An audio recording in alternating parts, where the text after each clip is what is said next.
Today we're going to be looking at some simple techniques to create a badge design here in Adobe Illustrator. This file is actually available in the Pixel and Bracket Vault, including a starter file with the background and the colors already in there for you. So go check that out on my website. The link for that is in the description. It's totally free to download. Let's get into this badge design. All right, so here's what we're going to be creating. I've got two styles here, one on black and one on white. We're going to start by creating a new document. This document is 1920 by 1080. RGB color mode, and that's about all you need to care about. So here we go, we've got a new document. Here's our artboard, pretty wide artboard. First thing I want to do is create a background color. So rectangle tool, double click out here. I'm going to type in 1920 by 1080 to create that size of a rectangle. We're going to get rid of the stroke, and I'm going to double click this fill to just grab something down here in this charcoal area. Hit OK, and there we go. Now this rectangle, I'm going to find my alignment panel. Any of these panels over here on the right, you can go up to window and find it, like align right here. This alignment panel, I'm going to make sure it's aligning to the artboard, and we're going to center it. And see this layers panel here? I'm just going to switch this to background. We're going to lock it in. So now we have a locked background layer. I just like designing this badge logo kind of on this darker background so I can design in white. I think it just looks better, so that's the way we're going to do it. Hit the plus icon to create a new layer, and this layer we'll just call logo because here is where we're going to do our designing. First thing I want to do to get that sort of cool badge shape is go to the star tool. Open up the star tool. Now you'll see mine already looks like this, but yours probably, if we can find it, probably looks a little bit more like that. It probably has a few less points on it. So with the star tool selected, I've just clicked and dragged. I can make this bigger or smaller. I can press the up and down arrow keys while I'm using this tool to add points. And then I can hold Command or Control on a PC to sort of make these points less pointy. So I could bring that into something like this. I could let go of Command, scale it up a little more, kind of see what I'm working with. Could grab Command again, maybe make these a little bit pointier. I think something like this would work pretty well. So I've still got this held, you guys, and I can kind of scale in and out, use my up and down arrow keys, use my modifier keys like Command or Control if you're on Windows, and create this style of shape. I don't even know what to call it.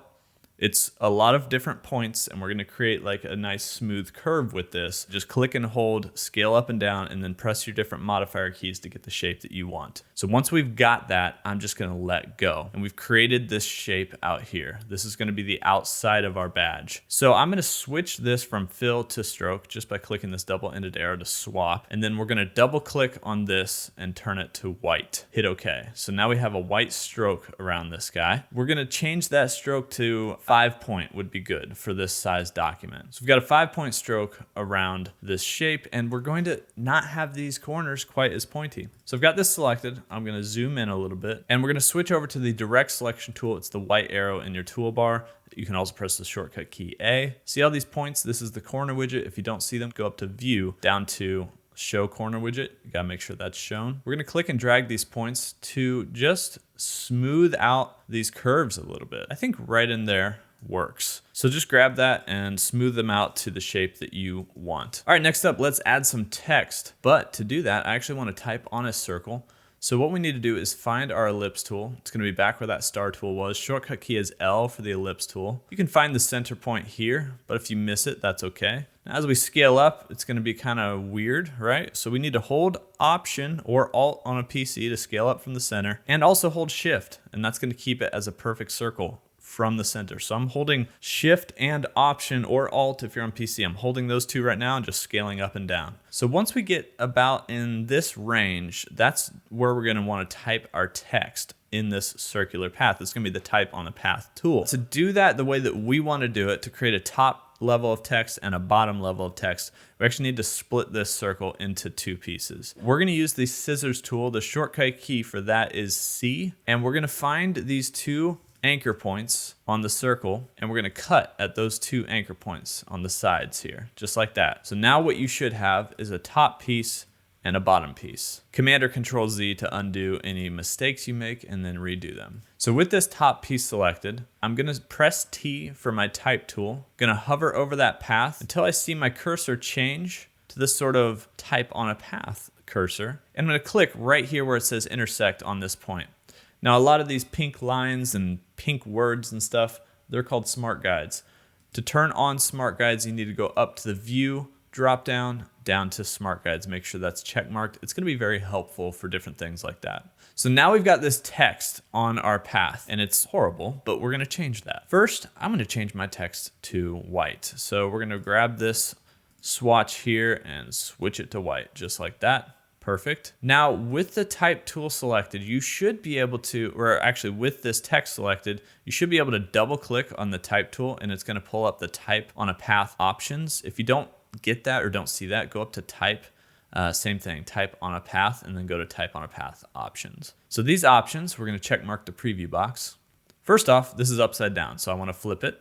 Cool. Now, the effect, I want to keep it on rainbow. You guys can play with the other ones if you want. Align to path. I like using center because it helps me line up the circle itself a lot better. So we've got this lined up in the center just like that. Spacing, we're going to leave on auto and hit OK. Now what we need to do is actually type in some text. I'm just going to type in my name in all caps, and then I'm going to select this type.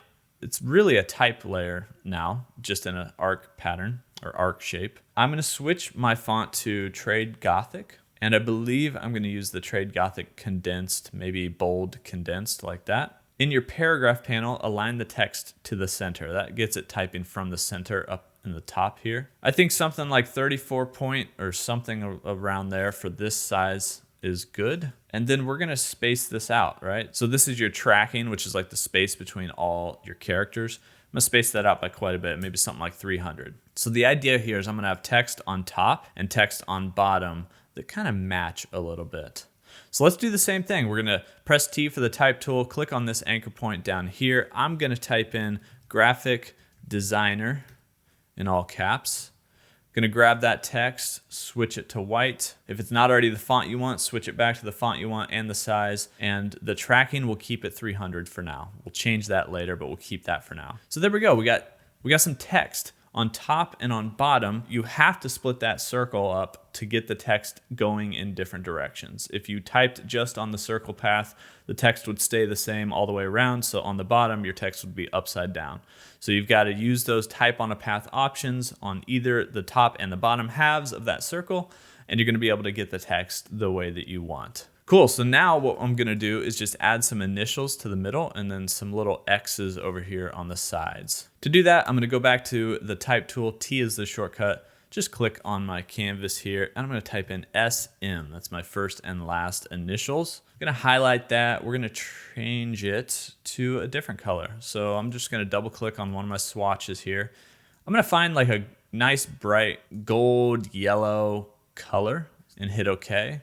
And with this color, if you guys open up your swatches panel, remember go up to window down to swatches or any other panel that you don't see. I'm gonna actually add this as a new swatch and I'm gonna add it as global. So make sure that global is checkmarked and hit OK. And the reason I did that, and I'm actually gonna add a new folder here and I'm gonna just do selected swatches because I have this one selected and we're just gonna do badge colors like that, hit OK. So this new folder took that swatch down here. So I've got a new folder of my different swatches here. Mainly just the gold is what we're concerned with, but now I can actually click on that to create other elements and fill them with that color. So this SM here, I'm gonna want it a lot larger. So I'm gonna hold shift on this and press the up and down arrow keys just to make this a lot bigger. These letters back together, maybe like 50 would be a good distance. And then instead of bold condensed, I'm thinking heavy compressed. If you're looking for a font that's similar to what I'm using here, because you can't get Trade Gothic, it's gonna be like a sans serif font that's fairly tall. So condensed, compressed, those kind of words for those fonts means they're compressing the width. The characters in that font are a lot taller. So in this case, we've got heavy compressed. And once I kind of like that, I'm gonna duplicate this piece out here, and I'm also gonna shift click on both of these pieces and hold Option or Alt on PC to duplicate this out here. So these are where I'm gonna keep my actual editable text. Up here, I'm gonna probably start to outline a lot of things. I do like the spacing between this S and M, so I'm gonna outline these by going up to Type, down to Create Outlines. Shift, Command, or Control O is the shortcut key. That's one to remember.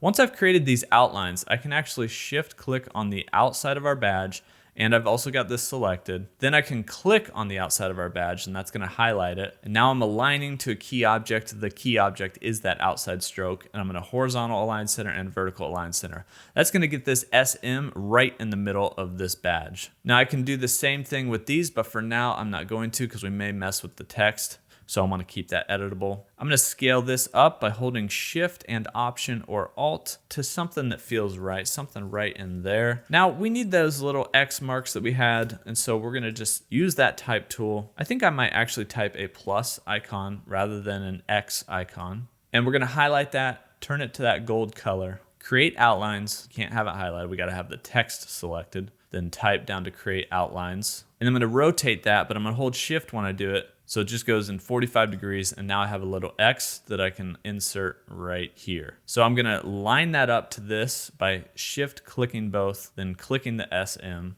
align it to the vertical center, just like that. And then we're gonna duplicate this out. But first, I think this probably needs to be a little bit smaller. Just kind of scaling that down, holding Shift and Option or Alt on PC. And then we can duplicate it by holding Option or Alt. And then while you're dragging, hold Shift to keep it in line. Just like that. So I'm trying to line this up about where the letters would hit as they're going around the circle. So as I'm looking at this, I feel like this circle is a little offset. And actually the reason why is, if you look at this, we made a little mistake, and you might make it too. The top part of this type on a path is lined up to the center. The bottom is lined up to the bottom of the letters. So we actually need to grab this piece, double click on our type tool, and make sure we're lined up to the center, not the baseline, and hit OK. That's gonna actually be a lot better and feel a lot more centered on our badge. Now we're getting pretty close here to being done, but the last little tweaks here is to just tweak some of the size, some of the spacing, some of the character tracking. So if you have made it this far, that's awesome. We're just gonna finish this up by making a few tweaks. So this is sort of like dependent on the words you're using. If you decided to use your name, if you decided to use video editor at the bottom, that's gonna change some of the spacing and the letters. Your 2 letters in the middle, right? Your initials are gonna be different than mine. So a lot of this is dependent on what you've created. So here's what I'm gonna do. I think this SM's a little small, so we're gonna scale that up, but it's kind of bumping there. So I'm going to zoom in first. That's Command or Control plus, and then holding Shift and Option or Alt to scale up from the center. Always doing that so that I don't have to realign this object. I think these guys are good, but they might be able to scoot out just a little bit. Maybe 1, 2, 3 on that one, then left, 1, 2, 3, just using my arrow keys. I believe that this text, since this badge is a little bigger maybe than the last one I made, this text probably should be a little bit larger than 34. So I'm just gonna use my up arrow key once I have that highlighted in the character panel to try to increase the size of that text a little bit, just trying to fill in the space. I think 36 works. Now, one of the things that I was talking about earlier, and actually I'm gonna delete this text down here because it's messed up now, right? But one of the things I was talking about earlier is the spacing we were gonna change. So this tracking, I think instead of 300, I'm gonna bring that back to 250. I'm gonna grab my brush tool really quick just to show you guys. I kind of wanna match up this spacing with this spacing as best as I can. It's not gonna be perfect, but when you're looking at this and you're looking at this, you kind of want those to be similar so that one side doesn't feel off balance, right? So they feel the same. Now I'm doing that with the spacing between the letters because I would like the size of the letters to stay the same. I want this and this to be consistent from a type or font size, but the spacing I think is where we can mess with that a little bit and try to tweak it so that it feels a lot more balanced. I think we've got it pretty good here. I think we've sort of figured this out pretty well, so now I can actually shift click on both of these and save this out here just in case I need it later. And from there, I'm actually gonna grab everything and go up to type, create outlines. So now all my type is outlined. I'm gonna shift click on the top and bottom, Command or Control G. You can also right click and group or ungroup, but I've grouped this text. So now I'm going to shift click on the outside and we're gonna center this up just by then clicking again on the outside. So these two are selected, but this is selected as the key object. And once again, using that alignment panel to just nudge that ever so slightly into the center. Same thing with these guys, group them together with Command or Control G. So now I have a group with these two pieces. Gonna shift click on the outside, and just line that up to the center. And then same thing with this guy. Just make sure that everything is lined up to the center now that everything is outlined. So there we go. You and I have created a cool little minimal badge logo. Now I'm gonna drag this over here. And a while back we locked our background. I'm going to unlock it and mess with the background a little bit. We're just gonna pull this in from the side till it locks into the middle. So now we have our badge logo, and I'm gonna group that whole thing together, right? So now this guy moves around together. Let's grab both the background and the logo, then click on the background and we'll center him up just like that. So now it's centered on this side. We'll grab it all again, and I'm gonna hold Option or Alt on PC to duplicate and drag this out to the left. So now we have two halves here. This is where we're creating the version that goes on white, by the way. So if you didn't know what we were doing, that's what we're up to. So select all of this again, Shift M. We've got the shape builder tool. See this guy over here? Shape builder tool, Shift plus M. All right, now I'm gonna hold Option or Alt